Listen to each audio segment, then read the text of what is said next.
문희상 국회의장이 제안한 이 강제동원 희생자 문제 해법, 이른바 문희상안. 근데 당장 그 해당 피해자들 쪽은 좀 반발이 크네요. 이분은 어떻게 보고 계실지 한일 관계 전문가죠. 세종대학교 호사카 유지 교수를 연결해 봅니다. 안녕하세요. 네, 안녕하십니까. 네. 지금 이게 명확하진 않습니다만 아무튼 한일 양국의 기업들이 돈을 낸다. 그리고 양국의 정부도 참여한다. 그다음 일반 국민 성금도 모은다. 이래가지고 무슨 기업 무슨 재단을 만든다. 여기서 위자료를 준다. 이게 핵심이죠. 예, 그렇습니다.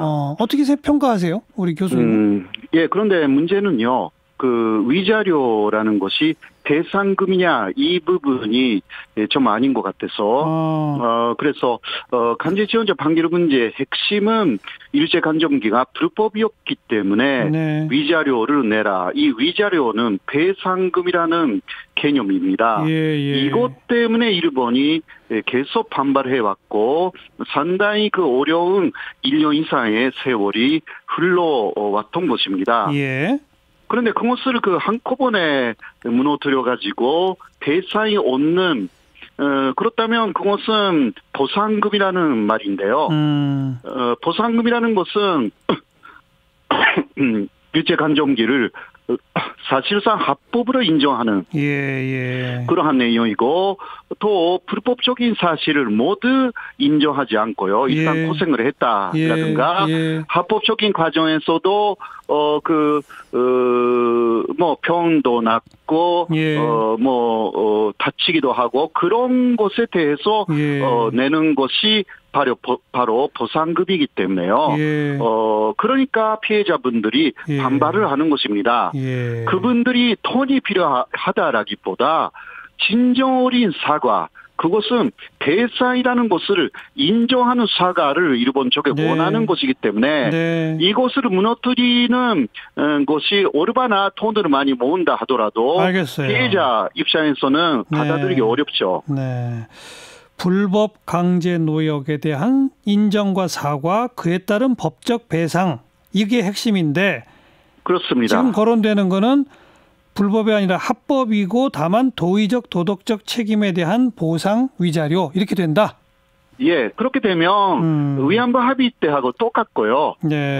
그러니까 2015년 12월 28일에 위안부 합의는 이루어졌지만 15개는 받았지만 그것은 배상금이 아니었습니다. 그랬죠. 보상금이었습니다. 예. 그리고 위안부 거기 고노 담화 이후에도 일본 측은 당시도 여성 기금이라고 아시아 여성 기금이라고 했어요.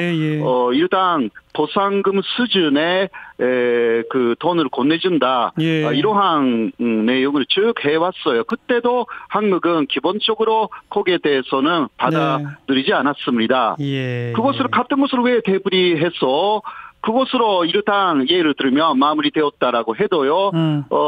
또 피해자분들은 22만 명 사실 제소할 수 있는 사람들이 줄을 쓰고 있는 거죠. 현재. 그런 분들을 완전히 무시를 하느냐 이 부분이 해결되지 않으면 상당히 어렵습니다. 제가 봐도.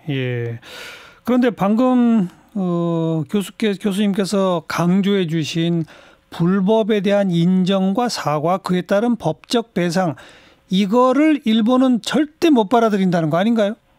예, 그렇죠.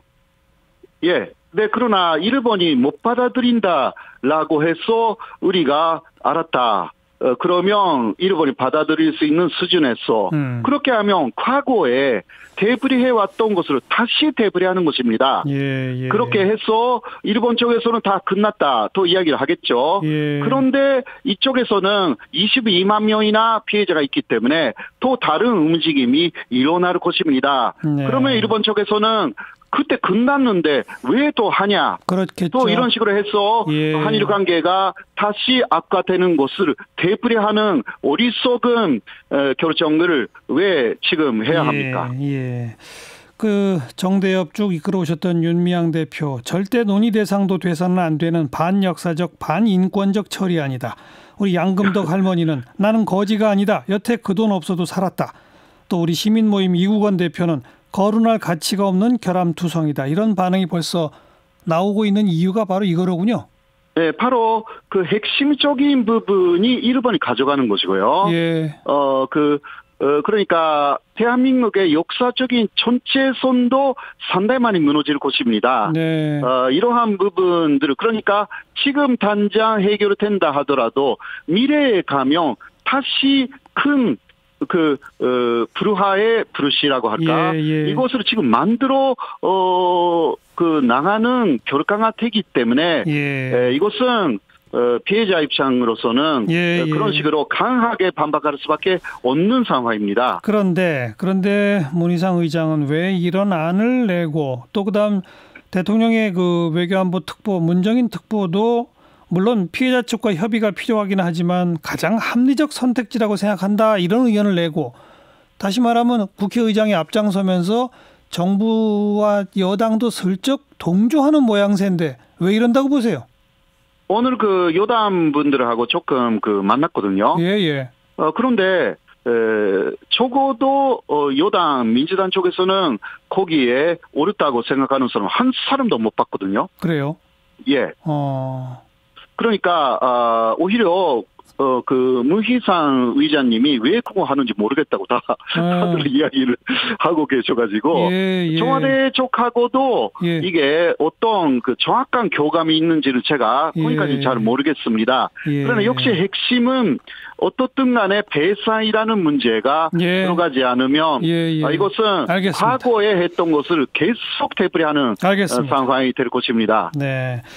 호사카 유지 교수가 오늘 만난 민주당 분들만 좀 특별히 그런 건지 아니면 그분들이 호사카 유지 거기까지는 제가 잘 모르겠어요. 또 그분들이 호사카 유지 교수 눈치 봐서 괜히 그렇게 말한 건지 또 모르는 거죠. 그런 것은 아니었어요. 그거는 제가 질문한 게 아니었기 때문에 다른 분들이 질문하면서 이 내용이 나와가지고 그거는 좀 이해 못한다. 저희도 한번 눈 부릅뜨고 계속 지켜볼게요. 정부나 여당이 문희상 의장안을 편들어 주는지 아니면 그 안에 내용 수정을 가하는지 지켜보겠습니다. 고맙습니다. 네. 세종대학교 호사카 유지 교수였어요.